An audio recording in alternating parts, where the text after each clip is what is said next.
इसी बीच बड़ी खबर आप लोगों को बता दें, बिहार में अनलॉक 6 की प्रक्रिया शुरू हो गई और आपको यह भी बता दें कि इसमें क्या कुछ राहत दिया गया है। जी हां, देखिए लंबे वक्त से ये लोगों को इंतजार था कि धार्मिक संस्थान की बात करें तो उसमें छूट मिले और वो कदम उठाया भी गया है और खास तौर पर तमाम गाइडलाइन भी जारी किए गए हैं।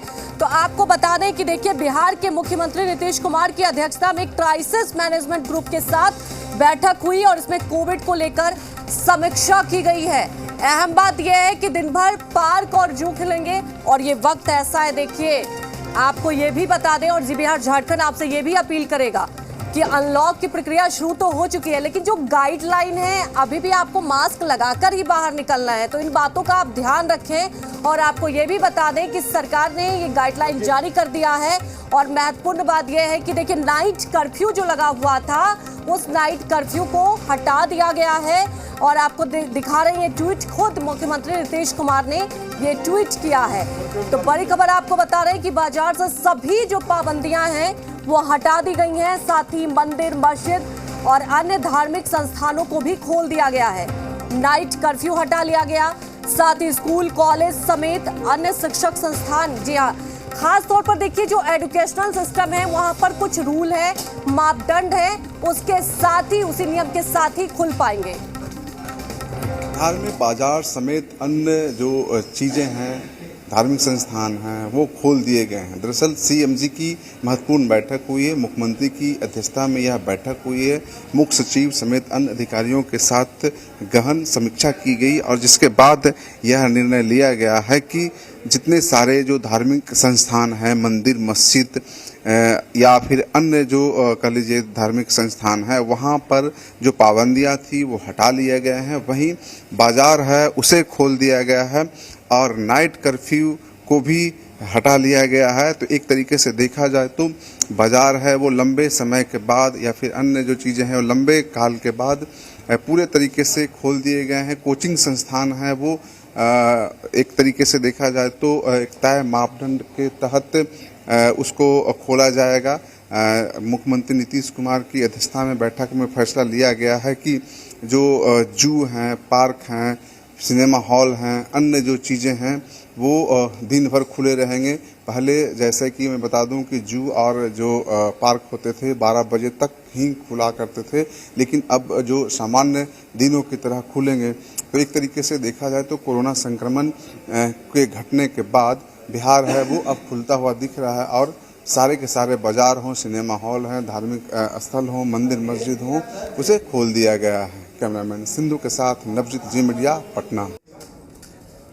तो देखिए लंबे वक्त से इंतजार था और जिस तरह से अनलॉक 6 के तहत तमाम जो पाबंदियां थे उसे हटा दिया गया है और अब देखने वाली बात है कि किस तरह से लोग जो हैं वो गाइडलाइन का पालन कर रहे हैं और किस तरह से आगे लोगों के क्या कुछ रिएक्शन है वो भी जानने की कोशिश करेंगे। हमारे संवाददाता नवजीत लाइव जुड़ चुके हैं हमारे साथ, वो लगातार इस खबर को लेकर ग्राउंड रिपोर्टिंग भी कर रहे हैं। नवजीत, देखिए अब तमाम पाबंदियां हटा दी गई, खास तौर पर आपने देखा होगा सावन का महीना था तब भी ये बात बार बार सामने आ रही थी कि और चीज़ों से पाबंदियां हटा दी गई तो आखिर धार्मिक संस्थान की तरफ से क्यों नहीं।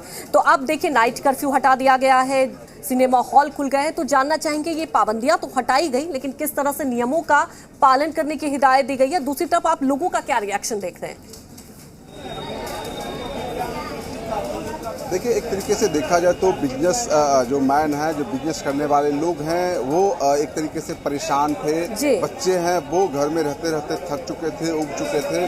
फिर जो कह लिए जहाँ कहीं भी जाइए, जिस जगह भी जाइए तो लोगों में एक कहीं न कहीं वो उदासी और थकावट दिखने को मिल रही थी कि चूंकि पिछले 1.5-2 साल में कुछ दिनों को छोड़ दिया जाए तो सब कुछ बंद है। देखिए हमारे पीछे हनुमान मंदिर की जो तस्वीर है वो देखिए, जब आम दिनों में यदि यहाँ पे आप पहुँचते हैं तो जो भक्त हैं वो जयकारा लगाते हुए भारी संख्या में लोग दिखते हैं। लेकिन ये जो तस्वीर देख रहे हैं पिछले तकरीबन 4 महीनों से यही हालत है।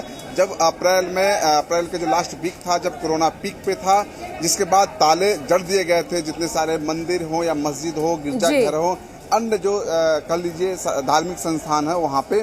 तो अब जब पाबंदियां हटाई गई है तो अब यहाँ पे एक बार फिर से रौनक देखने को मिलेगी। लेकिन मुख्यमंत्री नीतीश कुमार ने जो ट्वीट किया है, साफ कहा है कि तीसरी लहर को आशंका के देखते हुए जो कोविड जो गाइडलाइन है उसे फॉलो करना होगा। वहीं राज्य सरकार है वो आपको वैक्सीनेशन पे जोर दे रही है कि जी। ज्यादा से ज्यादा जो आबादी है उसको कवर किया जाए, वैक्सीन जो उपलब्ध है उसे कवर किया जाए। तो जी। अब जब बाजार खुलेंगे, एक तरीके से देखा जाए तो जब मंदिर परिसर खुलेंगे, बड़े बड़े मंदिर हैं, मस्जिद हैं, वो खुलेंगे, तो देखना होगा कि कोरोना संक्रमण क्या है। लेकिन सबसे खास बात यह है कि एक जो बिहार की मैं स्थिति बता रहा हूं कि जो कोविड वैक्सीनेशन है उसको काफी तेज कर दिया गया है। और राजधानी पटना की बात कीजिएगा, शहर की मैं बात करूंगा, तो यहाँ पर 100% से भी ज्यादा लोगों को वैक्सीनेट कर दिया गया है। यानी कह लीजिए जो बच्चे को छोड़कर युवा जो जितने सारे लोग हैं लगभग वैक्सीनेटेड हो चुके हैं राजधानी पटना यानी शहरी क्षेत्र की जो बात करते हैं।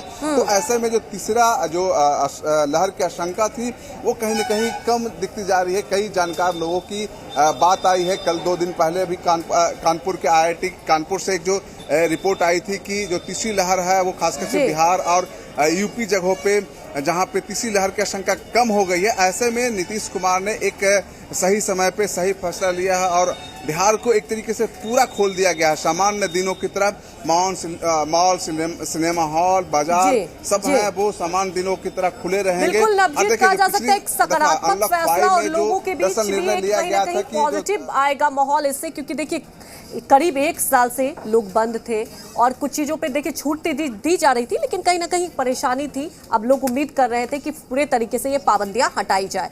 हमारे साथ जुड़ने के लिए आपका शुक्रिया। जी हाँ, देखिए अनलॉक 6 के तहत तमाम पाबंदियां भी हटाई गई और जैसा कि हमारे सहयोगी नवजीत बता रहे थे कि बिहार में वैक्सीनेशन को लेकर लगातार कोशिश की जा रही है और ज़्यादा से ज़्यादा लोग वैक्सीनेट हो रहे हैं और ये बहुत अच्छी पहल कही जा सकती है। और उम्मीद है कि ऐसे ही जब लोग ज़्यादा वैक्सीनेट होंगे तो कहीं ना कहीं ऐसे ही कोरोना को मात दे पाएंगे। रुकेंगे एक छोटे से ब्रेक के लिए, ब्रेक के बाद जल्द हाजिर होते हैं। आप बने रहिए जी बिहार झारखंड के साथ।